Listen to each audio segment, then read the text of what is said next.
দুর্ভাগ্য আমাদের যে এখন কিছু কিছু বক্তব্য আসছে যে বিএনপি সংস্কার চায় না, নির্বাচন চায়। এই কথাটা সঠিক নয়। আমরা বারবার করে বলছি যে আমরা প্রয়োজনীয় সংস্কারটাকে শেষ করা, অর্থাৎ ন্যূনতম যে সংস্কার প্রয়োজন একটা নির্বাচন করার জন্য, গ্রহণযোগ্য নির্বাচন করার জন্য, সেই সংস্কারটুকু করে আমরা নির্বাচনে যেতে চাই। আমরা নির্বাচনের কথা বলছি কেন?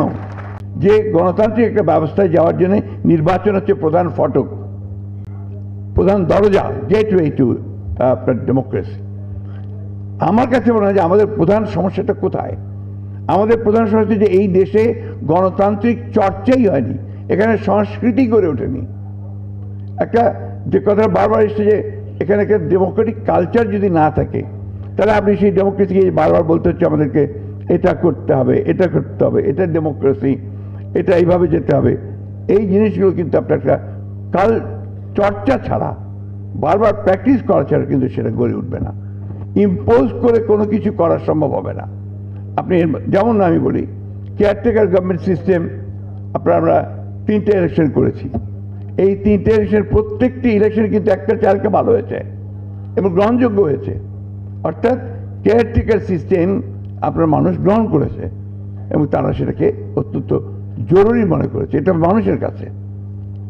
একইভাবে আমরা যদি প্রেসিডেন্সিয়াল ফর্ম অফ গভর্নমেন্টে চলে যেতাম বা অন্য কিছু দিতাম, সেটা ওই মুহূর্তে কিন্তু জনগণ সেইভাবে গ্রহণ করতো না, আমার কাছে মনে হয়েছে।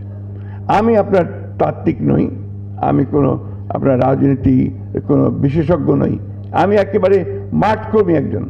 আমি পৌরসভার চেয়ারম্যান থেকে আমার রাজনৈতিক জীবন শুরু করেছি। অর্থাৎ একেবারে তৃণমূল পর্যায়ের মানুষগুলোর সঙ্গে আমি কাজ করে করে আমি এই পর্যায়ে এসেছি। আমার যেটা ধারণা যে আপনি জনগণকে বাদ দিয়ে কোনো কিছু করা সম্ভব হবে না, আপনার জনগণকেই তৈরি করতে হবে আপনাকে।